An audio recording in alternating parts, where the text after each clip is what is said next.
E antes da gente começar, queria aproveitar e lembrar vocês, eu abri a inscrição pro mini curso de direção do tratamento, só abri lá no grupo mesmo do Cores da Psicanálise, essa semana, provavelmente hoje ou amanhã, que eu abro pro Instagram, porque aí quem tivesse interesse já ia se inscrevendo, né? E ele vai ser com base no livro do Alfredo Weidenstein, que é um livro novo dele, que são Elementos para a Psicoanálises. É o volume 2 que fala bastante sobre a questão da clínica. E ele tem alguns capítulos voltados para a questão da direção da cura. Então, para poder pensar a demanda na direção da cura, desejo na direção da cura, o que que a gente pode pensar enquanto um final de análise, o que que seriam esses finais possíveis de uma análise. E tudo isso vai girando em torno de uma pergunta central que é o que e como a psicanálise cura, né? Se a gente entende a cura a partir de uma perspectiva biologicista, médica, talvez não seja dessa cura que a gente esteja falando, mas a gente trabalha com uma cura no sentido das neuroses. Então a gente precisa entender como direcionar o nosso tratamento nesse sentido da cura. Então, quem quiser se inscrever, estão todos convidados. Vai ser no mês que vem, né? Agora em setembro, o tempo tá voando. E são 4 encontros, 1 hora por semana, para a gente ir construindo os capítulos ali e articulando as ideias entre eles. E aí começamos hoje o texto A Instância da Letra no Inconsciente ou A Razão desde Freud. É um texto que está nos escritos, página 496 do livro físico. Então, agora é como se nós, nessa trajetória cronológica, nós estivéssemos em 1957. Esse é um texto bastante importante, que ele vai falar bastante a noção de fala, linguagem, a gente vai falar sobre metonímia, metáfora, significante, bastante sobre significante. Então, eu acho que vai ser interessante para a gente resgatar alguns conceitos importantes nesse nosso trabalho com o significante, né? No sentido de poder ter um sujeito do inconsciente, de poder conduzir uma análise, pensar em como que esse significante ele se mobiliza, né? Qual que é a dinâmica do significante, então como funciona a metonímia, como funciona a metáfora. Ele fala também sobre algumas figuras de linguagem, então é um texto bem interessante. Mesma coisa dos encontros anteriores. Se tiverem qualquer dúvida, qualquer questão, qualquer comentário, qualquer angústia, ansiedade com relação ao texto, é só interromper e a gente discute um pouquinho com relação a isso. Mas vou começando aqui a leitura, então, página 496 dos escritos. Ele começa com um trecho aqui de um dos cadernos de Leonardo da Vinci, né? Que diz: Crianças de coeiros. Ó cidades do mar, vejo em vós, vossos cidadãos, homens e mulheres com braços e pernas estreitamente atados em sólidos laços, por pessoas que não entenderão vossa linguagem, e só entre vós podereis desabafar, por queixas lacrimejantes, lamentos e suspiros, vossas dores e vossos pesares pela liberdade perdida. Pois aqueles que vos agrilhoam não compreenderão vossa língua, tal como não os compreendereis. Interessante a gente pensar nessa noção de mal entendido, né? Porque a gente pode estar falando aqui, né, de não entender vossa linguagem a partir de duas línguas diferentes. Então, por exemplo, alguém está falando em português, tá tentando se comunicar com alguém que só fala inglês, e aí como é que vai ser essa tentativa de comunicação ali e o quanto isso vai ser falho. Mas mesmo a gente falando dentro de uma mesma língua, pensando no uso que a gente faz da linguagem, vai haver algum grau de mal entendido, de incompreensão. E aí eu achei muito interessante, né, essa noção no e só entre vós podereis desabafar, porque aí comunica um pouquinho com uma discussão que a gente foi tendo, acho que tem umas 2, 3 semanas, sobre a questão dessa análise entre línguas, entre fronteiras ou de diferentes países, como às vezes é difícil poder expressar algumas coisas numa língua que não é a nossa língua materna. E na semana passada, no grupo do Inconsciente Colonial da Psicanálise, a gente discutiu um capítulo que é sobre racismo verbal. E a gente foi vendo quanto a nossa língua, por exemplo, ela foi sendo modificada para atender a um certo padrão, né? Se a gente for pensar em quantas línguas originárias a gente tinha no Brasil, umas centenas ali, né? Uma infinidade de línguas, e o quanto tudo isso foi sendo dizimado, né? Para colocar essa língua, uma língua que seria padrão. E aí, só um parênteses que eu achei muito interessante, a gente tem um costume de cortar o R ali das palavras. Então, assim, vamos fazer, vamos contar, vamos estudar. E aí o texto estava mostrando um pouquinho como isso vem de uma influência africana, de povos africanos que tem essa característica de suprimir ali essa flexão verbal do R ali no final das coisas. E uma coisa tão corriqueira que a gente fala absolutamente o tempo inteiro e que às vezes a gente não vai se dando conta dessas influências mesmo que as línguas vão tendo. Mas aqui para a gente pensar essa noção de o que será que a gente compreende? A Diana falou que o Fanon fala disso, isso, e o Carlos falou do português. A gente discutiu um pouquinho isso lá no encontro também. Então, o que que a gente consegue compreender daquilo que o outro nos fala? Então, às vezes na análise, o paciente está falando alguma coisa, e às vezes ele até pergunta pra gente: você tá entendendo? Né? Em alguma medida, a resposta. É claro que pro leigo ali, em alguma medida, a gente vai trazer uma certa correspondência do sim, tô entendendo. Mas ao pé da letra, na verdade, a gente está ouvindo. A gente está ouvindo, a gente está acompanhando. Agora, entendendo de fato, vai ser uma outra coisa, né? Deixa eu ver, a Daniela colocou aqui uma indicação também. O livro Latim em Pó é ótimo para nos contar sobre a formação do nosso português brasileiro. Ela adora o livro e indica para todo mundo. Eu conheço, já ouvi falar e já li assim trechos dele citados, né? Mas ainda não peguei ele para ler na íntegra. Fica aí a sugestão também pra gente. Latim em pó. Então vamos para o texto propriamente dito. Se o tema do volume 3 de La Psychanalyse encomendou-me esta contribuição, devo tal deferência ao que nela se irá descobrir, por introduzi-la situando-se entre o escrito e a fala. Ela ficará a meio caminho. O escrito distingue-se com efeito por uma prevalência do texto, no sentido que veremos ser assumido aqui por esse fator do discurso, o que permite a concisão que, ao meu ver, não deve deixar ao leitor outra saída senão a entrada nele, que prefiro difícil. Este, pois, não será um escrito como o entendo. A propriedade que confiro de alimentar minhas lições de seminário com uma contribuição sempre inédita impediu-me até hoje de fornecer delas um texto assim, a não ser o de uma qualquer, aliás, em sua sucessão, e ao qual só se justifica nos reportarmos aqui pela escala da tópica que lhe é própria. É interessante pensar nessa diferença, né, entre a fala e o escrito. Então, o que a gente tem acesso, por exemplo, nos seminários, são transmissões orais, né, que foram ali estenografadas, e que houve uma certa transcrição desse material. Então, é um tipo de comunicação diferente do que a gente vê aqui nos escritos, por exemplo. A gente tem trabalhado muito escritos e outros escritos. É uma forma que o Lacan vai expressar totalmente diferente. Totalmente diferente, a forma como ele articula, né? E eu achei só uma curiosidade, né? Eu estudo em ordem cronológica, mas eu estudo outros seminários também em paralelo. Mas eu gosto de fazer o estudo cronológico, né? E no cronológico eu estou estudando o seminário 7, que é o que ele fala da ética. Só que eu estou estudando o 20 também. Aí no 20, o Lacan fala que ele queria ter, na verdade, ao invés de ter feito o seminário oral ali, ele queria ter escrito o seminário 7 sobre ética, porque ele fala que ficou uma margem muito grande ali para outras compreensões. Então, ele falando, por ter sido um seminário, né, teve esse efeito. Então, ele fala dessa certa lamentação ali de eu queria ter escrito aquilo, escrito de uma forma diferente. E ele vai falar isso, então, do 7 ao 20, 11 anos depois. Então é muito interessante a gente pensar essa diferença entre aquela transmissão oral, né, que ele proferia, para a forma como ele escrevia.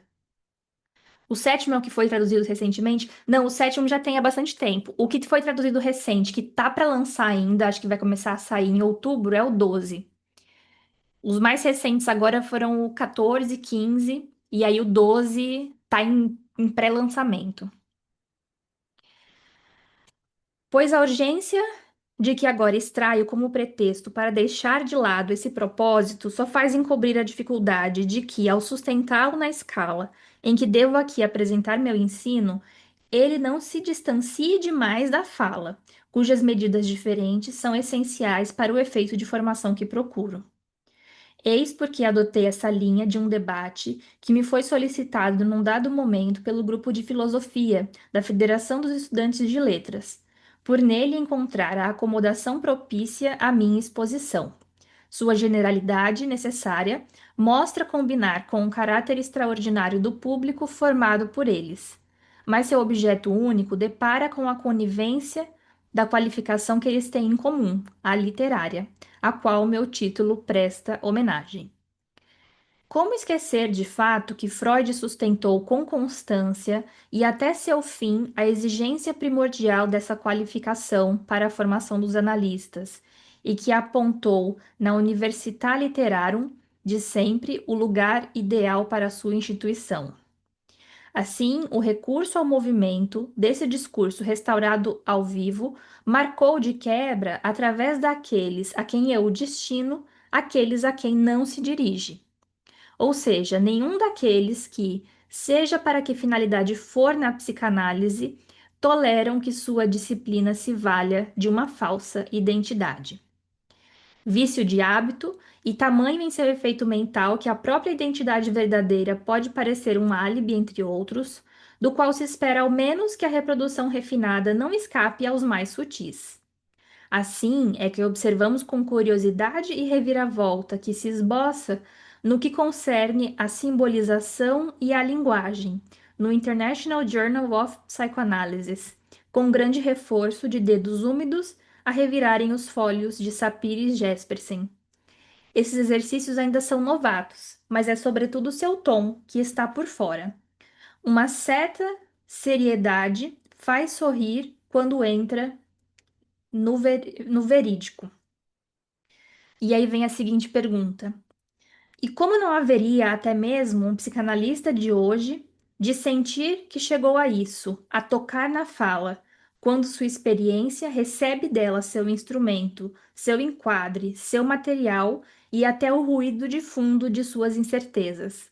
Então, o material que a gente recebe é um material de fala. Então, a gente precisa já situar isso numa certa diferenciação entre o que geralmente, quando eu falo sobre construção de casos, eu chamo de matéria-prima, né? A nossa matéria-prima é a fala, é a ela que a gente tem acesso. Mas a gente precisa fazer um trabalho com essa fala, que é o de extração discursiva, que é o trabalho com o significante. Então, mas é ao tocar nessa fala que a gente vai receber todo o material. Então, é claro que a gente não pode ficar só a nível da fala, porque senão a gente só vai ter relato de sessão, por exemplo. O paciente falou isso, falou aquilo, falou isso, falou aquilo, sofreu por isso, perdeu a mãe, passou no vestibular, e isso seria só a nível de relato. Mas é a partir desse relato que a gente tem que extrair o discurso, né? Então a gente toca nessa fala para poder produzir algo a partir dela. E aí a parte um do texto, né? Que é o sentido da letra. Nosso título deixa claro que, para além dessa fala, é toda a estrutura da linguagem que a experiência psicanalítica descobre no inconsciente. Então, a experiência analítica descobre o inconsciente na própria estrutura de linguagem. Isso é uma definição central, assim, e que acompanha o Lacan durante todo o ensino dele, que é essa relação mesmo do inconsciente como linguagem, o inconsciente estruturado como uma linguagem. Pondo desde logo o espírito prevenido em alerta, porque é possível que ele tenha de reavaliar a ideia segundo a qual o inconsciente é apenas a sede dos instintos. Mas essa letra, como se há de tomá-la aqui? Muito simplesmente ao pé da letra. Designamos por letra esse suporte material que o discurso concreto toma emprestado da linguagem. Essa definição simples supõe que a linguagem não se confunda com as diversas funções somáticas e psíquicas que a desservem no sujeito falante. Pela razão primeira de que a linguagem, com sua estrutura, pré-existe a entrada de cada sujeito num momento de seu desenvolvimento mental. Nota-se que as afasias, causadas por lesões puramente anatômicas nos aparelhos cerebrais, que conferem a essas funções seu centro mental, revelam, no conjunto, distribuir seus déficits segundo as duas vertentes do efeito significante de que aqui chamamos de letra, na criação da significação, indicação que se esclarecerá pelo que virá a seguir. E é bem interessante essa marcação desse próximo parágrafo que ele vai colocar essa relação do sujeito com a linguagem. Também o sujeito se pode parecer servo da linguagem, o é ainda mais de um discurso em cujo movimento universal seu lugar já está inscrito em seu nascimento, nem que seja sob a forma de seu nome próprio. Então, nessa relação, né, com a linguagem, existe até isso que nos precede enquanto nascimento, né? Então, esse nome que é escolhido, muitas vezes antes mesmo da gente nascer, já carrega uma certa inscrição dentro da dimensão da linguagem. E a relação disso, né, com o sujeito. Porque a gente vai ver um pouquinho mais para frente, daqui a pouco ele já vai trazer isso, essa ideia, né, do sujeito como sendo aquilo que emerge entre os significantes. Então, para ter sujeito, a gente vai ter que ter articulação significante. E para ter articulação significante, a gente vai ter que ter esse trabalho com relação à fala. A referência à experiência da comunidade e da substância desse discurso não resolve nada, pois essa experiência adquire sua dimensão essencial na tradição instaurada por esse discurso. Essa tradição, muito antes que nela se inscreva o drama histórico, funda as estruturas elementares da cultura. E essas mesmas estruturas revelam uma ordenação das trocas, que, embora inconsciente, é inconcebível fora das permutações autorizadas pela linguagem. Aqui eu destacaria dois elementos, essa relação do que ele fala do drama histórico, né? E o drama histórico fundando as estruturas elementares da cultura.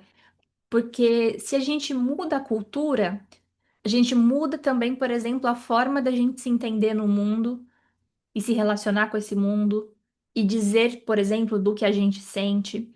Então, esse drama histórico, né, dessa narrativa que vai ser contada, né, quase que uma certa cronologia, né? Eu nasci no dia 13 de maio de 1993 e me aconteceu isso, né? Essa certa historicização que a gente acaba fazendo nos casos, isso tem um forte elemento cultural também. Não é incomum a gente escutar nos casos um paciente falar assim: ah, mas meu pai queria que nascesse um menino, ou meu pai queria, minha mãe queria que nascesse uma menina. Então, isso que às vezes vai passando por elementos culturais mesmo.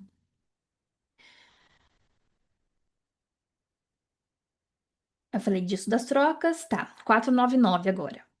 Donde resulta que a dualidade etnográfica da natureza e da cultura está em vias de ser substituída por uma concepção ternária, que seria natureza, sociedade e cultura, da condição humana, na qual é bem possível que o último termo se reduziu à linguagem, ou seja, àquilo que distingue essencialmente a sociedade humana das sociedades naturais.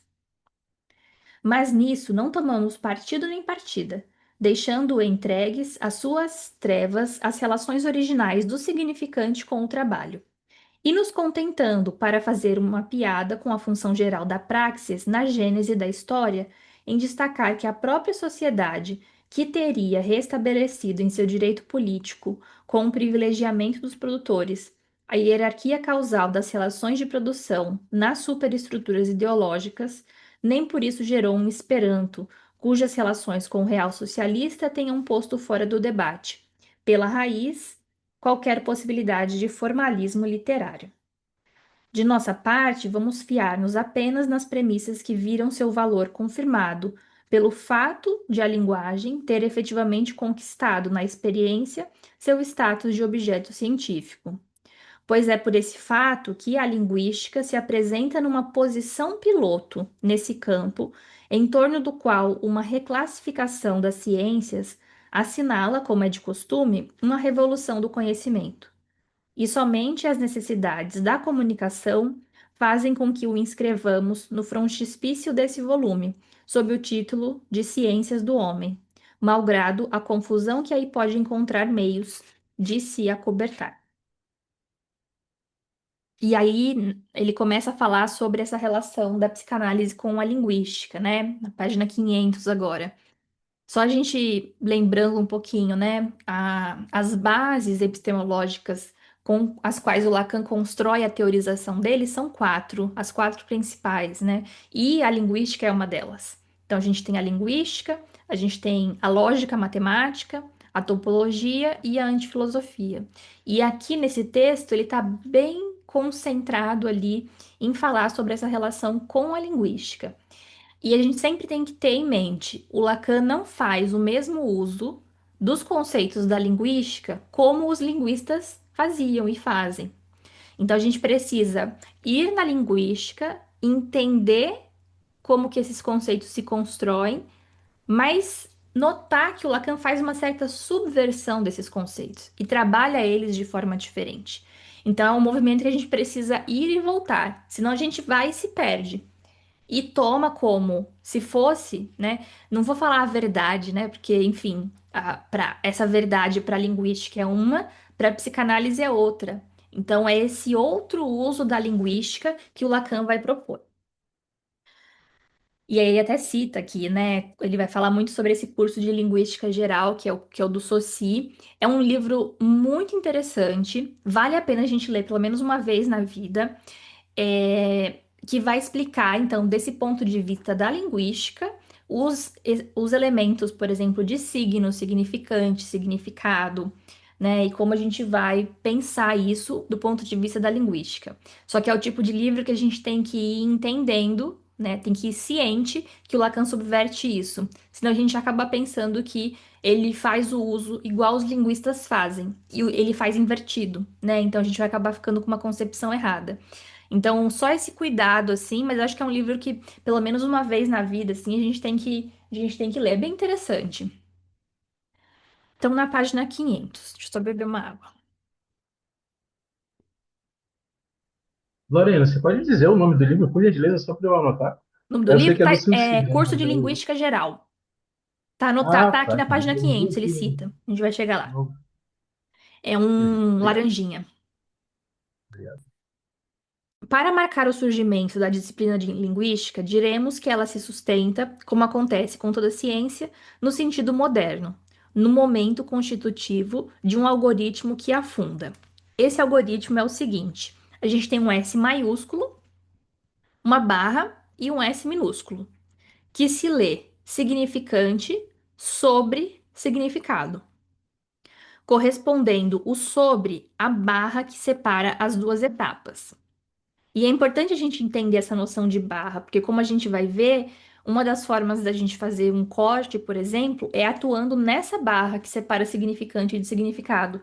E aí podendo o significante articular um outro e ter um outro efeito de significação. O signo, assim redigido, merece ser atribuído a Ferdinand Saussure, embora não se reduza estreitamente a essa forma em nenhum dos numerosos esquemas em que aparece na impressão das diversas aulas dos três cursos nos anos de 1906, 7, 8, 9 e 10 e 11, que a devoção de um grupo de seus discípulos reuniu sob o título de Curso de Linguística Geral, publicação primordial para transmitir um ensino digno desse nome, isto é, que só pode ser detido em seu próprio movimento. Eis porque é legítimo lhe rendermos homenagem pela formalização S, né, então significante sobre significado, em que se caracteriza na diversidade das escolas a etapa moderna linguística. Etapa moderna da linguística. A temática dessa ciência, por conseguinte, está efetivamente presa à posição primordial do significante e do significado, como ordens distintas e inicialmente separadas por uma barreira resistente à significação. Essa barreira resistente à significação é essa barra que separa significante sobre significado. E eu não sei se ele vai falar aqui.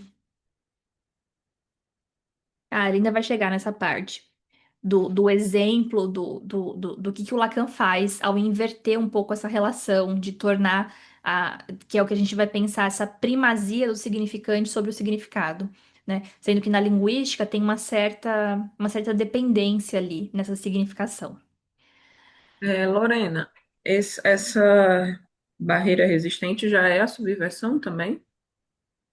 Como assim? O Lacan trazendo que inicialmente separados por uma barreira resistente à significação, isso já é a proposta de subversão do Lacan? Porque para Saussure não seria exatamente uma barreira, eles estariam em relação, né? Isso, isso. Quando a gente fala nessa barreira, já é no sentido dele propondo um pouco dessa diferença. Porque se a gente pensa, ele vai dar uns exemplos aqui que é com relação à árvore, né? Então, se a gente pensa, né, primeiro no que é o signo. O signo é a união de um conceito com uma imagem acústica. Então, a imagem acústica é isso que a gente escuta do árvore, e o conceito é isso. Então, é um organismo que tem um tronco, raízes, folhas, essa noção que a gente tem de árvore. E tem uma certa arbitrariedade. A árvore é isso. Pode ser que cada um daqui pense numa árvore diferente. Eu vou pensar numa palmeira, o outro vai pensar numa mangueira, o outro vai pensar numa pitangueira, mas todos estão dentro desse conceito do que é uma árvore associado à imagem acústica, né? Isso seria signo. Então, quando a gente pensa para a linguística, tem uma arbitrariedade do signo, do significante, do significante e do significado, como se fosse fixo, né? Deixa eu ver se eu. Ah, que eu não consigo minimizar aqui. Mas depois eu mando a imagenzinha que tá na minha cabeça lá no grupo. Deixa eu desenhar ela aqui. Isso, a Diana falou exatamente o que eu ia desenhar. Então, eu vou poupar vocês do meu desenho. O Lacan retira essas setinhas para quebrar a arbitrariedade. Então, o Lacan coloca meio que um sentido, né, bilateral ali, não só nesse sentido, isso significa isso, mas isso, né, esse significante vai poder significar outra coisa se articulado a um outro significante. Então, aqui é essa barra, se a gente pensa num sentido unidirecional, a gente está pensando nisso que a Diana falou, essa arbitrariedade do signo. O Lacan ele vai propor essas setas invertidas, que aí a gente pode mexer nessa relação do significante com o significado. É, Aqui ele vai falar um pouquinho mais para frente. Eis o que tornará possível um estudo exato das ligações próprias do significante e da amplitude da função destas na gênese do significado, pois essa distinção primordial vai muito além do debate relativo à arbitrariedade do signo, tal como foi elaborado desde a reflexão da antiguidade, ou até do impasse experimentado desde uma mesma época, que se opõe à correspondência biunívoca entre a palavra e a coisa, nem que seja no ato da nomeação. E isso contrariando as aparências que lhes são conferidas pelo papel imputado ao dedo indicador que aponta um objeto, na aprendizagem da língua materna pelo sujeito infans, ou pelo emprego dos chamados métodos escolares concretos no estudo das línguas estrangeiras. Por essa via, as coisas não podem fazer mais que demonstrar que nenhuma significação se sustenta a não ser pela remissão a uma outra significação, o que toca, em última instância, na observação de que não há língua existente a qual se coloque a questão de sua insuficiência para abranger o campo do significado, posto que atender a todas as necessidades é um efeito de sua existência como língua. Se formos discernir na linguagem a constituição do objeto, só poderemos constatar que ela se encontra apenas no nível do conceito, bem diferente de qualquer nominativo, e que a coisa, evidentemente, ao se reduzir ao nome, cinde-se no duplo raio divergente: o de causa, em que ela encontrou abrigo em nossa língua, e o do nada, ao qual abandonou sua veste latina. Essas considerações, por mais existentes que sejam para o filósofo, desviam-nos do lugar de onde a linguagem nos interessa, nos interroga sobre sua natureza. E fracassaremos em sustentar sua questão enquanto não nos tivermos livrado da ilusão de que o significante atende à função de representar o significado, ou melhor dizendo, de que o significante tem que responder por sua existência a título de uma significação qualquer. Então ele fala que isso é uma ilusão, né, de que o significante atende a essa função de representar o significado. Pois mesmo ao reduzir-se a esta última fórmula, a heresia é a mesma. É ela que conduz o positivismo lógico à busca do sentido, do meaning of meaning, tal como se denomina na língua em que se agitam seus devotos o objetivo, donde se constata que o texto mais carregado de sentido desfaz-se nessa análise em bagatelas insignificantes, só resistindo a ela os algoritmos matemáticos, os quais, como seria de se esperar, são sem sentido algum. Então aqui não é um Lacan muito matemático ainda, né? Depois ele vai mudar um pouco essa ideia e usar justamente os algoritmos matemáticos na forma dos matemas para que isso fosse transmitido de uma melhor forma. Então, uma pessoa em qualquer idioma, olhando um matema, por exemplo, lacaniano, ela saberia o que significam aqueles elementos do matema. Mas aqui ainda ele está muito mais na pegada da linguística. O fato é que o algoritmo significante sobre significado, se dele só pudéssemos retirar a noção do paralelismo de seus termos superior e inferior, cada qual, considerado apenas em sua globalidade, permaneceria como o signo enigmático de um mistério total. Evidentemente, não é o caso. Para compreender sua função, começarei por introduzir a ilustração incorreta com a qual classicamente se introduz seu uso. Eila. Então, a gente tem aqui a palavra árvore, né, e o desenho de uma árvore, onde se vê que preferência ela revela pela direção previamente apontada como errônea. Substituía para meus ouvintes por uma outra, que só podia ser tida como mais correta por exagerar na dimensão incongruente, a qual o psicanalista ainda não renunciou por completo, no sentimento justificado de que seu conformismo só tem valor a partir dela. Eis essa outra. Então a gente tem duas portas, né? Uma porta seria para as mulheres e a outra para os homens, onde se vê que, sem estender muito o alcance do significante implicado na experiência, ou seja, apenas duplicando a espécie nominal, porta, no caso, né? Pela simples justaposição de dois termos, cujo sentido complementar parece ter que ser consolidado por ela, produz-se a surpresa de uma inesperada precipitação do sentido. Na imagem de duas portas gêmeas que simbolizam, com o reservado oferecido ao homem ocidental para satisfazer suas necessidades naturais fora de casa, o imperativo que ele parece compartilhar com a grande maioria das comunidades primitivas e que submete sua vida pública às leis da segregação urinária. Esse exemplo da porta do banheiro é interessante, principalmente quando tem alguns lugares que eles não colocam homem, mulher, masculino, feminino. Eles colocam, às vezes, um símbolo para a mulher e um símbolo para o homem. Tem símbolos que são símbolos clássicos, mas tem uns lugares que às vezes vão inovar um pouco e colocam uns símbolos às vezes meio subjetivos. E que dá aquela dúvida ali do, será que é esse mesmo? Será que esse é o da mulher? Será que esse é o do homem? E a gente vê um pouco dessa relação com o símbolo, né? Uma coisa é esse símbolo que é já atribuído ao símbolo do feminino, ao símbolo do masculino. Outra coisa é quando vai passar por outros elementos ali e faz gerar essa certa dúvida, esse certo constrangimento no que ele vai chamar aqui, né, das leis da segregação urinária.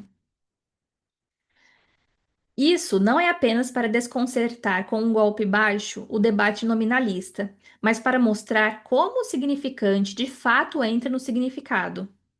Ou seja, de uma forma que, embora não seja imaterial, coloca a questão de seu lugar na realidade. Pois, ao ter que se aproximar das plaquinhas esmaltadas que lhe servem de suporte, o olhar pestanejante de um míope talvez tivesse razão em questionar se é realmente ali que convém ver o significante, cujo significado, nesse caso, receberia da dupla e solene procissão da nave superior às derradeiras honras. Mas nenhum exemplo construído poderia igualar o relevo que se encontra na vivência da verdade. Portanto, não há razão para que eu fique descontente por ter forjado este, já que ele despertou na pessoa mais digna de minha confiança a seguinte lembrança de sua infância, a qual, assim, afortunadamente, posta ao meu alcance, encaixa-se perfeitamente aqui. E aí ele vai trazer esse exemplo, né? Um trem chega à estação. Numa cabine, um menino e uma menina, irmão e irmã, estão sentados um em frente ao outro, do lado em que a vidraça, dando para o exterior, descortina a visão das construções da plataforma ao longo da qual o trem parou. Olha, diz o irmão, chegamos a mulheres. Imbecil, responde a irmã. Não está vendo que nós estamos em homens? Além, com efeito, de os trilhos dessa história materializarem a barra do algoritmo saussuriano de uma forma que é a conta certa para sugerir que a sua resistência pode ser outra que não dialética, seria preciso, essa é exatamente a imagem que convém, não ter olhos na cara para se atrapalhar quanto ao respectivo lugar do significante e do significado e para não observar de qual centro irradiante o primeiro vem refletir sua luz nas trevas das significações inacabadas. Na página 504 agora. Pois ele trará a dissensão, apenas animal e fadada ao esquecimento das brumas naturais, para a potência desmedida, implacável para com as famílias e impertinente para com os deuses, da guerra ideológica. A partir desse momento, homens e mulheres serão para essas crianças duas pátrias, para as quais a alma de cada uma puxará sua brasa divergente, e a respeito das quais lhe será tanto mais impossível fazer um pacto, quanto, sendo elas em verdade a mesma, nenhum deles poderia ceder da primazia de uma sem atentar contra a glória de outra. Paramos por aqui. Isso parece a história da França mais humana de se evocar, como seria de se esperar, que a da Inglaterra, fadada a ser virada de cabeça para baixo, da ponte grossa para a ponte fina do ovo do Deão Swift. Resta conceber que degrau e que corredor o significante sobre o significado do significante, aqui visível nos plurais, com que centraliza seus atendimentos para além da vidraça da janela, tem que transpor para levar suas conexões às tubulações, pelas quais, como o ar quente e o ar frio, a indignação e o desprezo vêm soprar no paraquém. Ele foi trazendo umas metáforas ali para ver se fica mais compreensível, mas enfim, não sei se ajudou muito não. E aí vem um ponto que é importante do texto, né? Uma coisa é certa, é que esse acesso, pelo menos, não deve comportar nenhuma significação. Se o algoritmo, significante sobre significado, com sua barra lhe convém pois o algoritmo, na medida em que ele mesmo é apenas pura função do significante, só pode revelar uma estrutura de significante nessa transferência. Aqui ele não está falando de transferência enquanto conceito, sujeito suposto saber, nada disso. É quando ele vai falar de transferência de significação. E a gente vê um pouco, tanto é que lá um pouquinho mais para frente ele vai falar sobre metáfora e metonímia. Se a gente pensa na metonímia, tem uma certa transferência de significação. Quando vai entrando, vai deslocando de um significante para o outro. Algo da significação vai passando também nesse processo. Ora, a estrutura do significante está, como se diz comumente da linguagem, em ele ser articulado. Isso quer dizer que suas unidades, de onde quer que se parta para desenhar suas invasões recíprocas e seus englobamentos crescentes, estão submetidos à dupla condição de se reduzirem a elementos diferenciais últimos e de os comporem segundo as leis de uma ordem fechada. Esses elementos, descoberta decisiva na linguística, são os fonemas, onde não se deve buscar nenhuma constância fonética na variabilidade modulatória em que se aplica esse termo, e sim o sistema sincrônico dos pareamentos diferenciais necessários ao discernimento dos vocábulos numa dada língua, por onde se vê que um elemento essencial na própria fala estava predestinado a fluir dos caracteres móveis que, qual de do ou garamon, a se imprimirem em caixa baixa, presentificam validamente aquilo a que chamamos letra, ou seja, estrutura essencialmente localizada do significante, né? Então, a letra como isso que é a estrutura mínima, como a gente viu anteriormente, e uma estrutura mínima que está essencialmente ligada à do significante. E aí, aqui na 505, a gente tem uma definição importante também, que é quando ele vai falar a definição de cadeia significante. Então, ele começou falando do significante, aí ele falou da propriedade do significante em ele ser articulado, então é um significante articulado a outro significante, e agora ele vai falar sobre essa noção de ordem fechada que vai fazer a gente pensar na cadeia significante. Com a segunda propriedade do significante, de se compor segundo as leis de uma ordem fechada, afirma-se a necessidade do substrato topológico, do qual a expressão cadeia significante, que costumo utilizar, fornece uma aproximação. Anéis, cujo colar se fecha no anel de um outro colar feito de anéis. Então, um anel, né? A gente teria um círculo ali fechado, dá para a gente entender esse círculo como sendo, por exemplo, uma volta da demanda ou um bucle, né? E articulado a outro, e a outro, e a outro, e a outro. Porque às vezes a gente pensa na estrutura das molinhas, né? Mas a gente tem que entender também essa certa relação que às vezes um significante vai ter com o restante da cadeia, né? Se essas São essas as condições estruturais que determinam, como gramática, a ordem das invasões constitutivas do significante, até a unidade imediatamente superior na frase, e, como léxico, a ordem dos englobamentos constitutivos do significante até a locução verbal.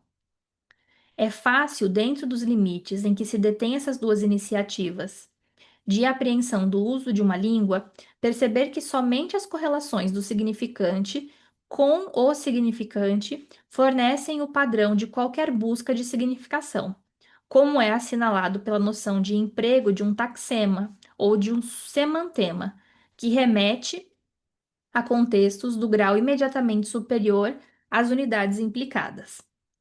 Mas não é porque as iniciativas da gramática e do léxico se esgotam no certo limite que se deve pensar que a significação reina irrestritamente para além. Isso seria um erro, pois o significante, por sua natureza, sempre se antecipa ao sentido, desdobrando como que adiante dele sua dimensão. Já para a gente pensar um pouquinho na articulação com relação a tempo lógico, né? Então, um significante ele não vai remeter a um significado, mas ele vai remeter a um outro significante que, em articulação, vão ter um efeito de significação e a produção de um sujeito do inconsciente. É o que se vê no nível da frase quando ela é interrompida antes do termo significativo. Eu nunca, reticências. A verdade é que, reticências.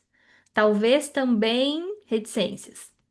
Nem por isso ela deixa de fazer sentido, e um sentido ainda mais opressivo na medida em que se basta ao se fazer esperar. E aí ele faz tem uma nota de rodapé interessante. Deixa eu só falar, a nota de rodapé eu já abro, viu, Carlos? Que é nessa noção desse se fazer esperar. Ele vai trazer uma relação com a alucinação verbal, na nota 11. A alucinação verbal, ao se revestir dessa forma, às vezes nos abre uma porta de comunicação, até aqui faltante por ser despercebida com a estrutura freudiana de psicose, como se ficasse essa lacuna ali a ser preenchida.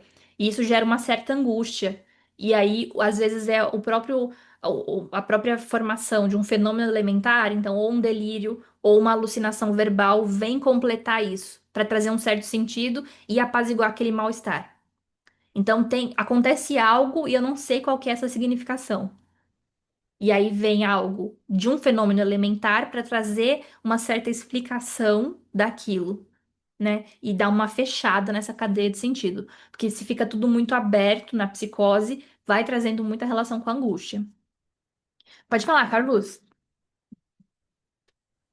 Então, eu nem lembro exatamente como é que eu iria te perguntar, porque foi na hora que eu levantei a mãozinha, tu tinha para mim, né? Não sei para as outras pessoas, eu acho que a maioria deve ter compreendido, mas para mim soou como um lacanês brabo. E aí eu Qual? não entendi, eu ia pedir para você traduzir.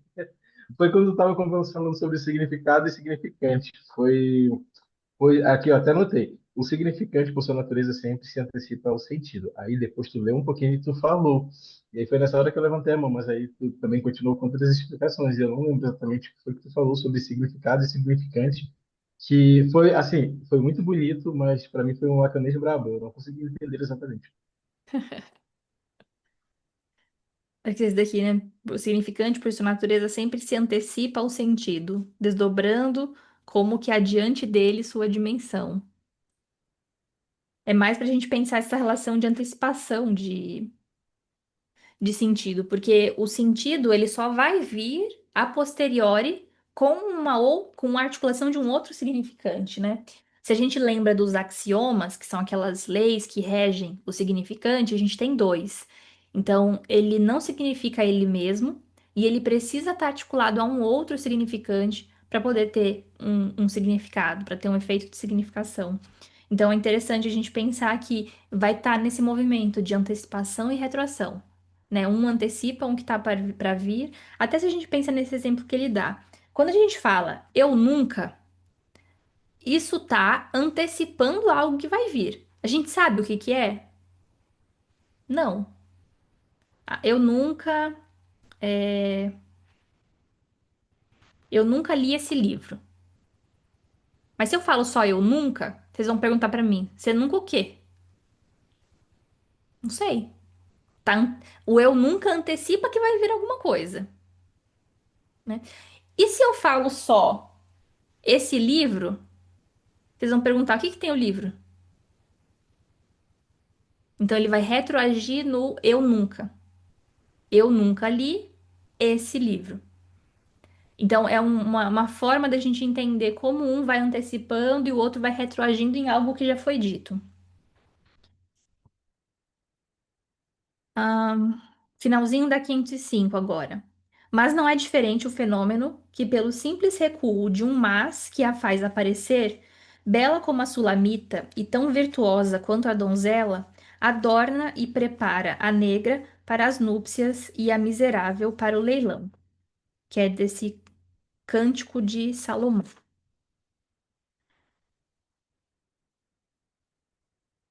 Aqui ele vai trazer agora, a partir de agora, nessas 506, 507, algumas noções importantes para a gente pensar o funcionamento da cadeia significante.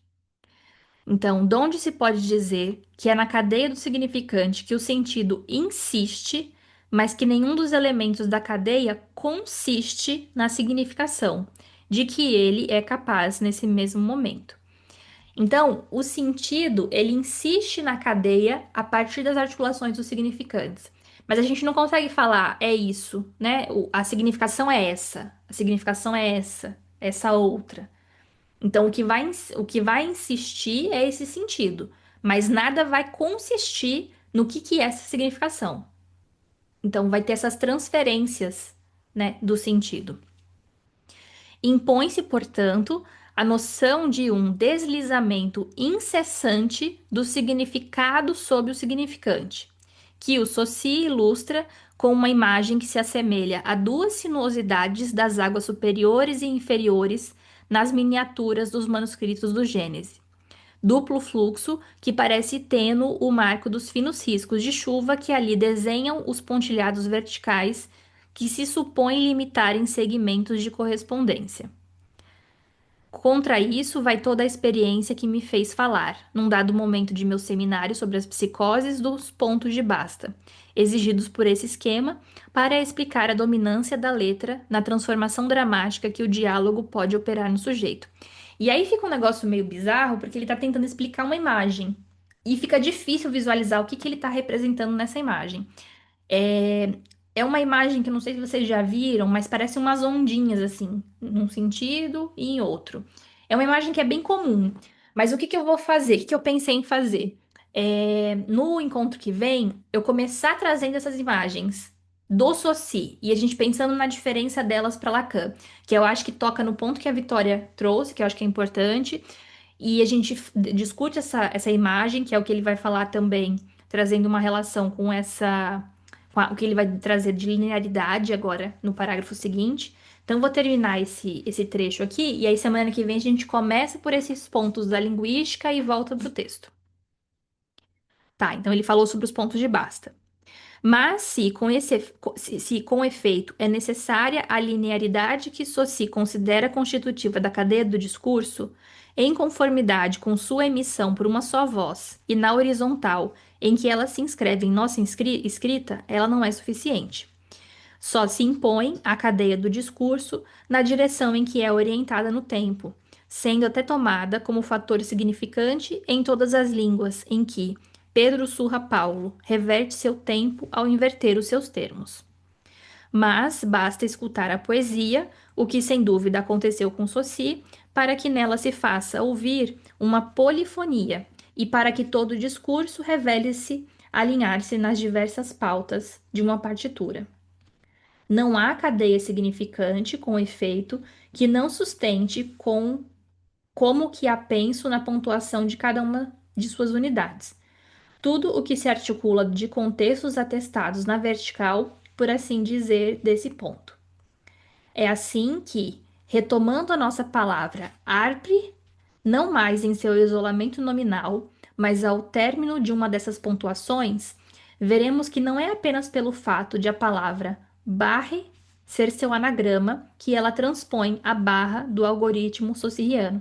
Então ele faz uma inversão ali, um jogo com as letras de arpre, que seria árvore, é, e fala que isso não é suficiente para transpor a barra, né, para mexer nessa relação de significante e significado.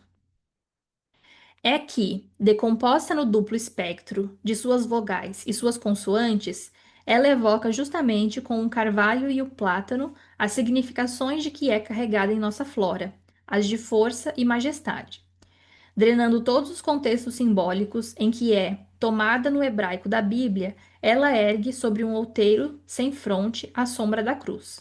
Depois, reduz-se ao Y maiúsculo do signo da dicotomia, que sem a imagem que historiza o armorial, nada deveria a árvore, por mais genealógica que ela se diga.